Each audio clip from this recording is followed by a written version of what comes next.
Meeting रखी है वो रखेंगे। चाइना आपको मर्जी होगी तो बुलाएगा, भारत अलाउ करेगा तो बुलाएगा, वरना नहीं बुलाएगा। ये असल चेहरा है।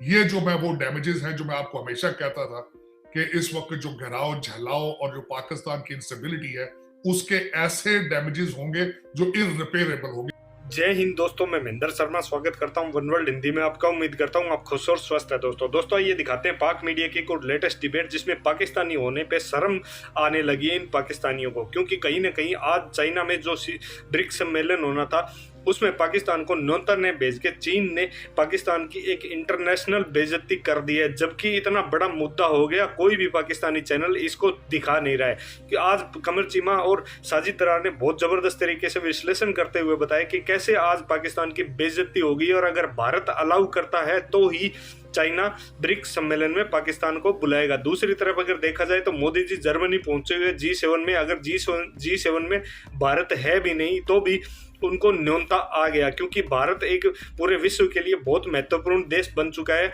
और इकोनॉमिक स्थिति में भी भारत बहुत अच्छी स्थिति में पहुंच चुका है। तो कहीं ना कहीं आज पूरे विश्व को भारत की जरूरत पड़ रही है और अब आने वाले समय में कहीं ना कहीं भारत का प्रभाव और बढ़ेगा। और दूसरी तरफ अगर देखा जाए तो साजिद तरार ने एक जबरदस्त चीज और बताई है कि पाकिस्तान की जो फॉरेन पॉलिसी है वो भी बिल्कुल धत्ता हो चुकी है। कोई भी पाकिस्तान को इमरान खान भी गड्ढे में ही गिर गया है, क्योंकि पीछे इसने इतने कर्जे लिए कि हर देश के आगे एक इमेज सेट ये हुई है कि कहीं ना कहीं पाकिस्तान अगर किसी देश का दौरा करता है तो सिर्फ और सिर्फ भीख ही मांगेगा। तो दोस्तों देखिए डिबेट और कमेंट में अपनी प्रतिक्रिया जरूर दें। लास्ट में आपसे रिक्वेस्ट करूंगा, चैनल पर नए हैं तो चैनल को सबसे पहले सब्सक्राइब करें, लाइक शेयर कमेंट जरूर करें। दोस्तों जय हिंद, वंदे मातरम, भारत माता की जय। दोस्तों पाकिस्तान के लिए, और वो ये है कि हाल ही में आपको पता है एक वर्चुअल समिट हुई थी ब्रिक्स की, जिसमें ब्राजील, रशिया, इंडिया, चाइना और साउथ अफ्रीका ने पार्टिसिपेट किया और उसके बाद एक डायलॉग हुआ ऑन ग्लोबल डेवलपमेंट के ऊपर,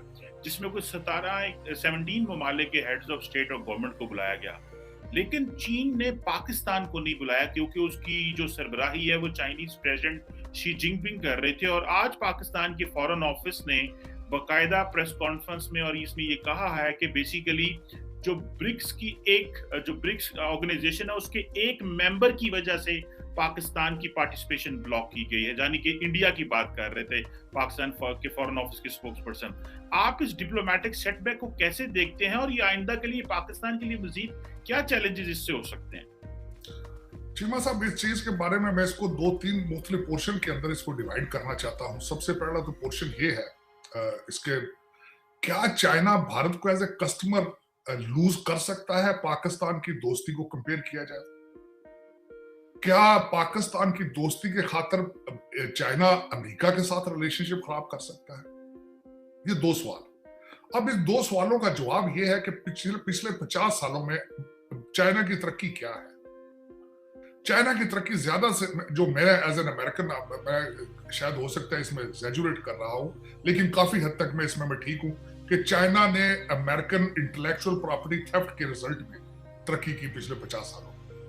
चाइना खुद आईफोन नहीं बना सका, वो अमेरिका ने बनाया, उसकी कॉपी की। फेसबुक बना तो यहां बना है, ट्विटर अकाउंट बना तो यहां बना है, कोका कोला सारी दुनिया पी रही है, चाइनीज ब्रांड आप देख रहे हैं उनके हालात क्या है।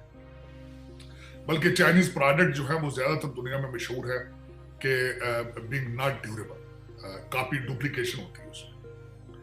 तो इन हालात में, और दूसरा पॉइंट मेरा ये होगा कि भारत के अंदर एक ऐसा डायलॉग भी, एक ऐसा ग्रुप जो डायलॉग कर रहा है कि वो कहते हैं कि भारत के चाइना के साथ रिलेशन नॉर्मल होने चाहिए। अब उसमें मैं ये पूछना चाहूंगा कि अगर भारत और चाइना अपने रिलेशनशिप ठीक करता है तो आप अपनी भारत के साथ जो दुश्मनी है वो कहां बेचेंगे? अब तीसरी उसमें मैं बात ये करना चाहूंगा कि एक तो अमेरिका की वीक फॉरेन पॉलिसी की वजह से पूरी दुनिया के पास एक फ्री पास है, जो मर्जी कर रहे हैं, क्योंकि अमेरिका इस वक्त कोई सकत नहीं रखता किसी बारे में। और जो आखिरी पॉइंट वो ये है कि पाकिस्तान के अंदरूनी हालात, आपके मुआशी, सियासी, कॉन्स्टिट्यूशनल क्राइसिस और करप्शन की स्टोरी है। ये सारी चीजों को मद्देनजर रखते हुए क्या ख्याल है आपको, किसी लिहाज से किसी तरफ से कोई इज्जत मिलने की गुंजाइश मौजूद है? मेरा ये क्वेश्चन मार्क है। आपका क्या ख्याल है कि चाइना या भारत या दूसरे ममालिक नहीं देख रहे कि आपके इस वक्त 2 प्राइम मिनिस्टर है, एक इस्लामाबाद में है, एक लंदन में है। पंजाब का एक सूबा जो है पंजाब, वहां पे 2 चीफ मिनिस्टर हैं, 2 गवर्नर हैं, उनको नहीं पता इन चीजों का। तो इन सर्कमस्टांसेस में 2 चीजें होंगी कि भारत अब क्रीज से बाहर निकल के खेलेगा और खेल रहा है। मीटिंग रखी है, वो रखेंगे। चाइना आपको मर्जी होगी तो बुलाएगा, भारत अलाउ करेगा तो बुलाएगा, वरना नहीं बुलाएगा। ये असल चेहरा है। ये जो मैं वो डैमेजेस हैं जो मैं आपको हमेशा कहता था कि इस वक्त जो घिराव झलाव और जो पाकिस्तान की इंस्टेबिलिटी है, उसके ऐसे डैमेजेस होंगे जो इररिपेयरेबल होंगे। ये वही डैमेजेस है। इस वक्त अगर देखा जाए तो चाइना आपसे नाराज बैठा है। आपने $26 बिलियन उनसे लूटा है। आपने ओवर प्राइसिंग करके, डबल पर आप बिलिंग करके, फिर उसके बाद ये है कि उनके चाइनीज जो शहरी इंजीनियर जो वहां पे आए, उनके ऊपर हमले किए गए, उनको मारा गया, लेकिन आप उनको कंट्रोल नहीं कर सके। ये उसी का रिजल्ट है। तो आने वाले दिनों में ये चीजें मजीद बढ़ेंगी। उसकी वजह ये है कि आपकी रूलिंग एलीट के माथे पर बल ही नहीं किसी चीज का। 5-6 हजार जो आपके डुअल नेशनल, जिनकी बीवियां डुअल नेशनल या जिनके बच्चे डुअल नेशनल हैं पाकिस्तान में, उनको चाहे 1000 रुपया लीटर प्राइस बढ़ जाए, चाहे $500 का हो जाए, उनकी सेहत पे असर नहीं है, क्योंकि उनकी आमदनें डॉलरों और पाउंडों में है। इस वक्त जो आप ये बात कर रहे हैं, आप जिस टॉपिक पे हम दोनों बात कर रहे हैं, किसी एंकर ने इस पे प्रोग्राम नहीं किया।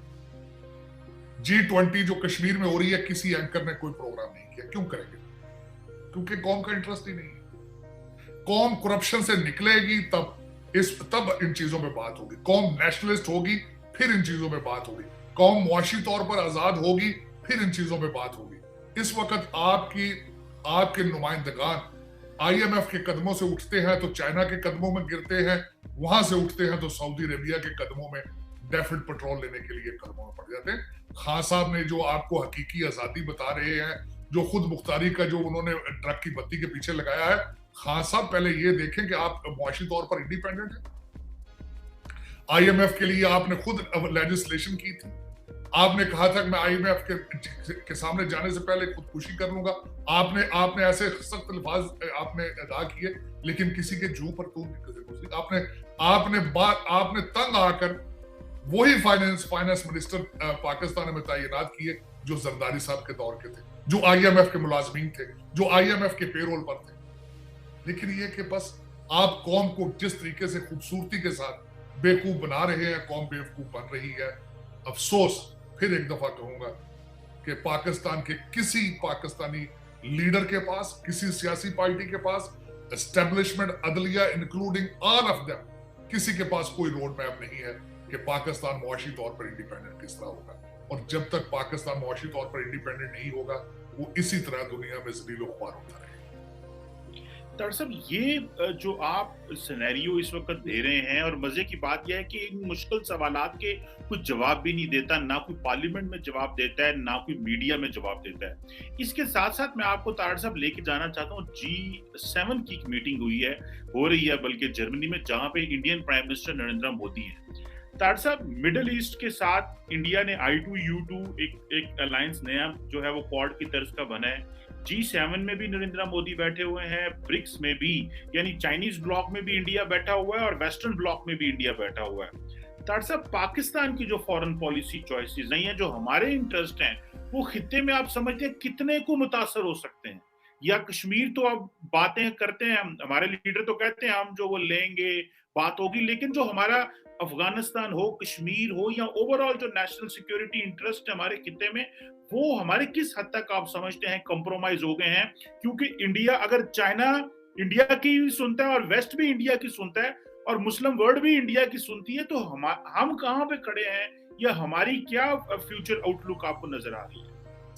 देखें, जब आपके पास खाने को कुछ नहीं होगा, जब आपकी मईशत तबाह हो जाएगी, जब आपकी लोड शेडिंग 14 घंटे होगी, आपकी कौन रिस्पेक्ट करेगा? जब आपका प्राइम मिनिस्टर जो फैसला करने से पहले लंदन चला जाता है, तो आपका क्या ख्याल है? आपकी कोई फॉरेन पॉलिसी है? मेरी नजर में तो आपकी कोई फॉरेन पॉलिसी नहीं है। जो टूटी फूटी थी, वो खान साहब ने वो मरासले के जरिए खत्म कर दी। खान साहब ने आके आपको किस तरीके से आइसोलेट नहीं किया। खान साहब अमेरिका के खिलाफ, मेरा मकसद उनके इस वक्त खिलाफ खड़े हैं। चाइना आपसे नाराज बैठा है, TTP आप पर अटैक कर रही है, भारत आपको आइसोलेट करने की कोशिश कर रहा है। आपके पास क्या चॉइस, आपकी फॉरेन पॉलिसी क्या है? मेरा तो खुद क्वेश्चन मार्क है। मैं तो खुद समझने की कोशिश कर रहा हूं कि पाकिस्तान की फॉरेन पॉलिसी क्या है। माजी में आपकी फॉरेन पॉलिसी यही रही है, जहां से पैसे आ रहे हैं आप उनके साथ टर्म्स है आपकी, जहां से पैसे नहीं आ रहे आप उनके खिलाफ है। आप कहते हैं हमारे उनके साथ कोई रिलेशनशिप नहीं। ये फॉरेन पॉलिसी इसको थोड़ी कहते हैं। उससे पहले आपने ये किया कि आप रशिया अफगानिस्तान में आया, आपने उसको बड़े सही तरीके से बेचा। आपने इस्लामिक जिहाद को बेचा, बड़ा पैसा बनाया आपने। आप पाकिस्तानी कामयाब बहुत है, लेकिन पाकिस्तानी कामयाब है दुबई में, लंदन में और टोरंटो। पाकिस्तान के अंदर कामयाब नहीं है। आपने जिस खूबसूरती के साथ पाकिस्तान के इंटरेस्ट को पिछले 20-25 सालों में बेचा है, रिमार्केबल।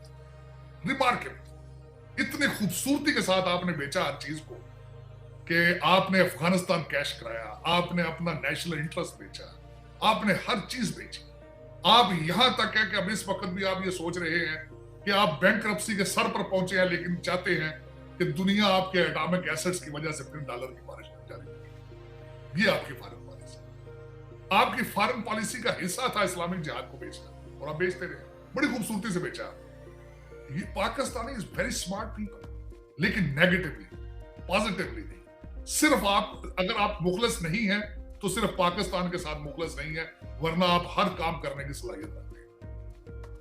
आपने जिस तरीके से जाकर तरक्कियां की हैं दुबई में, जिस तरीके से प्लाजे आपने बना लिए लंदन में, जिस तरीके